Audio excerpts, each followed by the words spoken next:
Hi, first grade campers. I am going to read you Antlers Forever, and it was written by Frances Bloxam.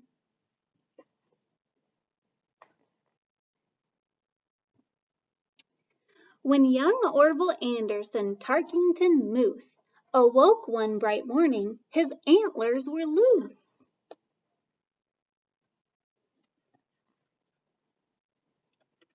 "Oh dear," said poor Orville, "a terrible thing!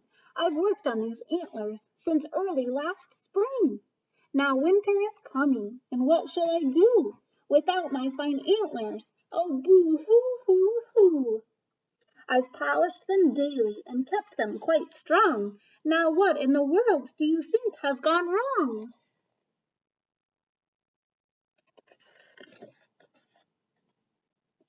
"It's vitamin M, that's the thing I must lack.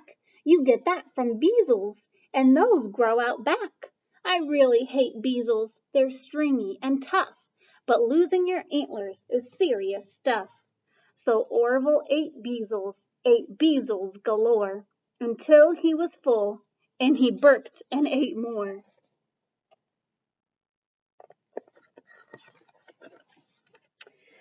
"I'm so full of beezles, I'll sit down right here." He sat, and one antler slid over his ear.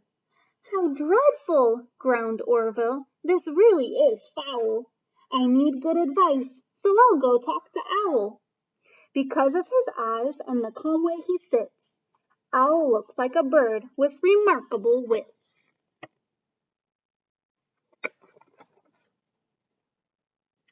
He walked with great care down the path to Owl's tree. He knocked and he waved and then called out, "It's me! I have a big problem. My antlers go flop. If they aren't fixed soon, I'm afraid they will drop." Owl blinked his large eyes and he curled his strong toes. Just what was he thinking of? Nobody knows.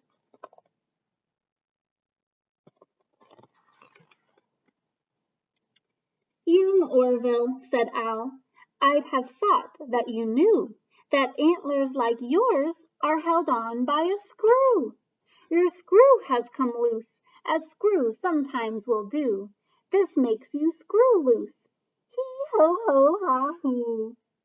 To fix them is simple. We'll screw them back in.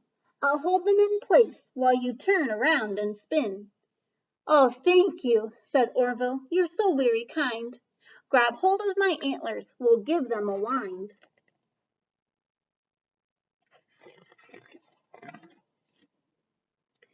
With Owl holding on, Orville started to spin. There was screeching and flapping, a terrible din. When finally they quit, Orville crashed in a heap, and Owl was too tired to make them even a peep. They waited a minute till all the dust cleared, and then Orville saw it was just as he'd feared.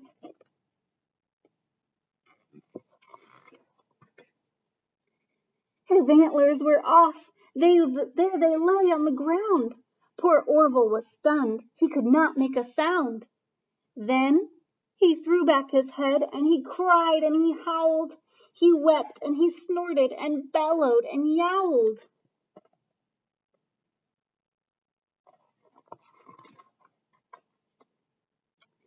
A big voice then called out, "Come, come, my sad fellow. I was miles away, but I heard every bellow.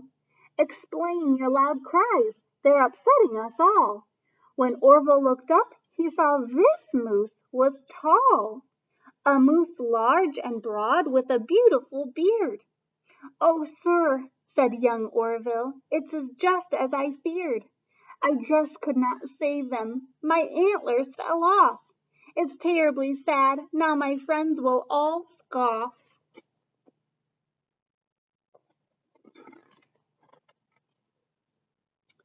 Said Big Moose, "What nonsense! It's clear you don't know that moose shed their antlers so new ones can grow.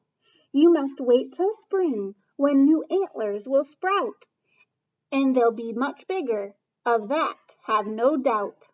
They'll also be heavy, and that's why it's best that antlers fall off, so our heads get a rest."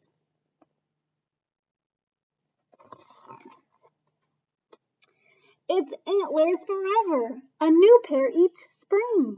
Isn't being a moose just a marvelous thing? Goodbye, Orville Anderson Tarkington Moose.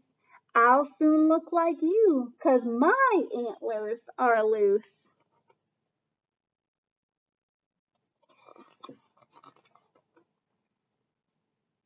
And that is the story of Orville the Moose, who learned not to fret when his antlers got loose.